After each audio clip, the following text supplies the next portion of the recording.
नमस्कार। आज घर से बाहर गई तो महिलाओं को श्रृंगार से सुशोभित देखा। उनके हाथों में प्रेम की मेहंदी देखी। ये देखकर मन बहुत खुश हुआ और मेरी दादी और मम्मी की याद आ गई। दादी और मम्मी हमेशा कहती थी, पति परमेश्वर होता है।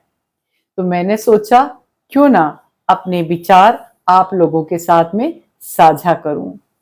मेरी दादी हमेशा चाची, मम्मी, घर की बड़ी बेटियों को सती अनसुईया की कहानी सुनाती रहती थी।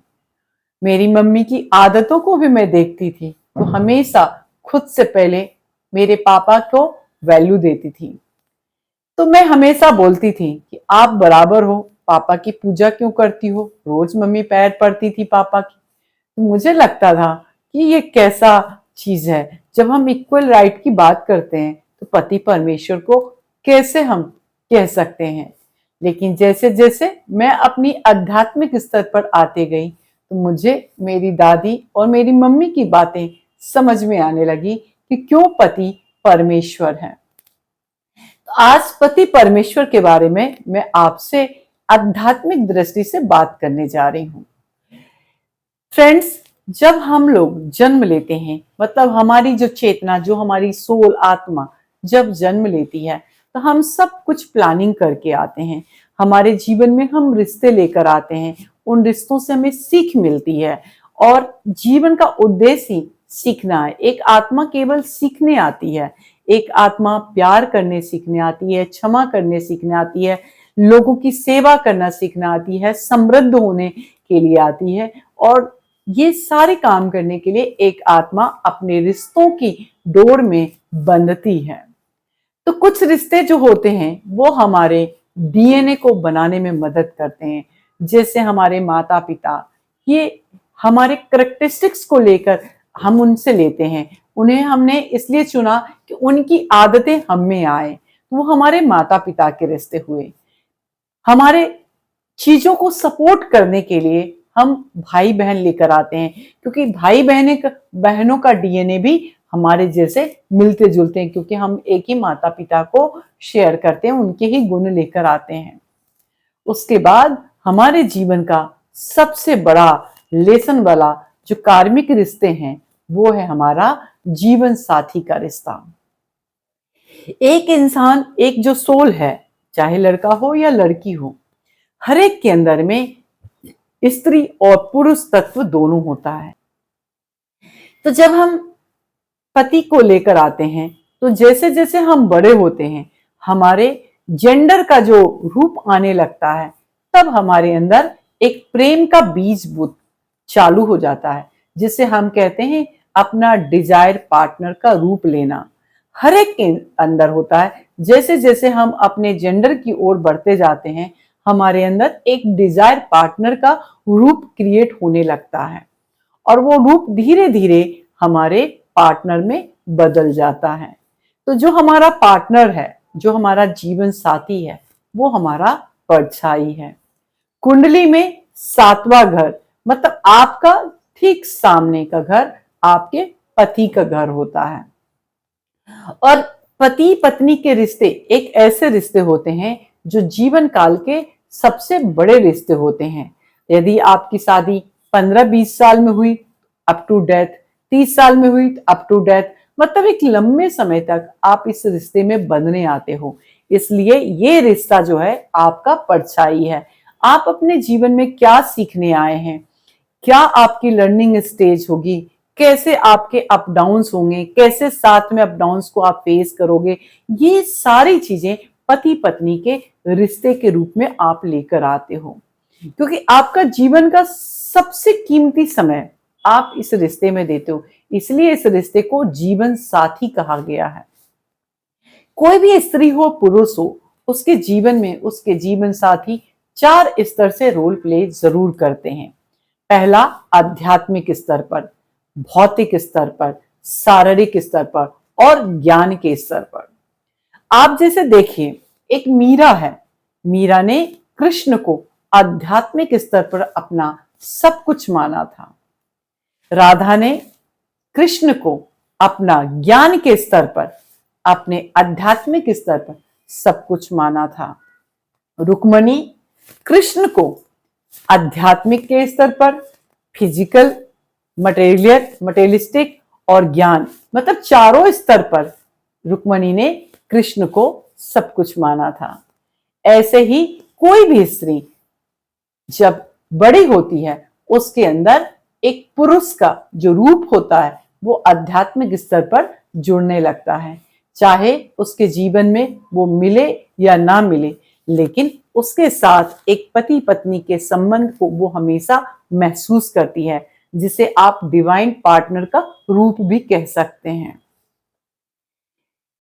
किसी का चारों स्तर पर मिल जाना पॉसिबल होता है, किसी के एक स्तर पर मिल जाना पॉसिबल होता है।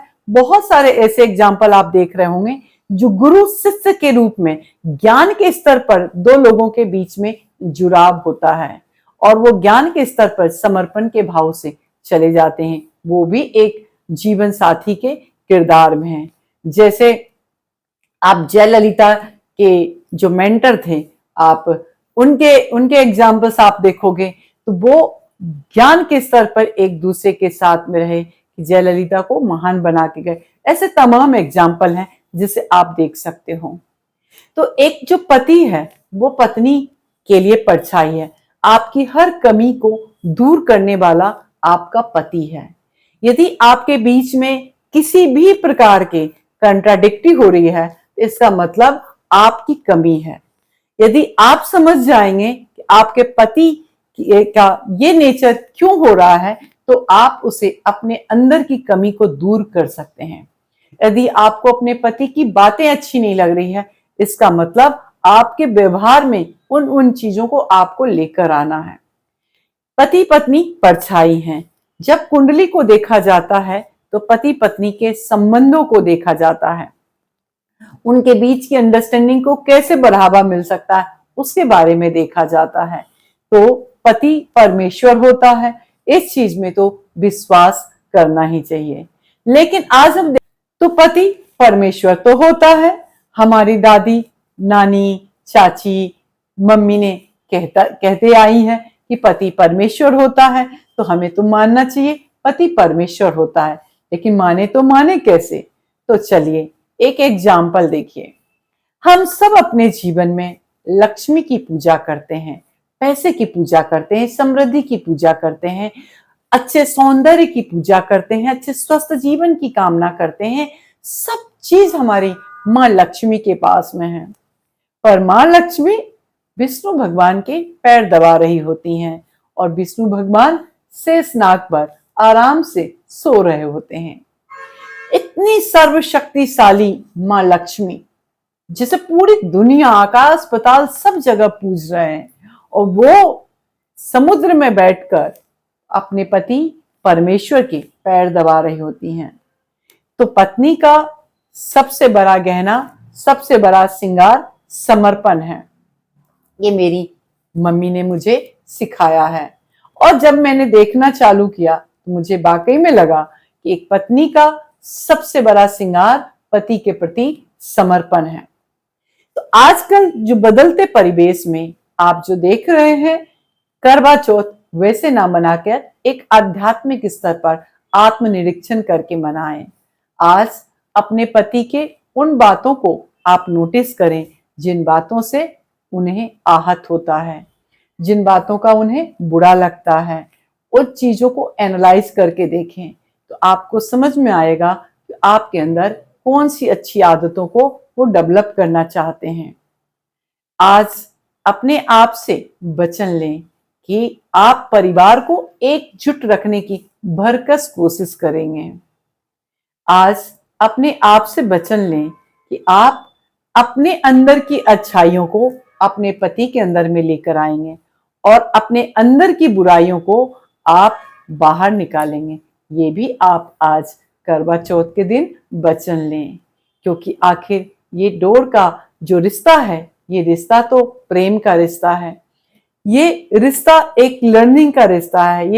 ये जो रिश्ता है ये सीखने की रिश्ता है और सीखने के रिश्ते में समर्पण तो होना बहुत जरूरी है।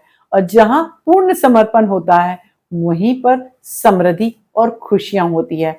आप सबको करवा चौथ की बहुत बहुत बधाई। अपने इस रिश्ते को बहुत यादगार, खूबसूरत बनाएं।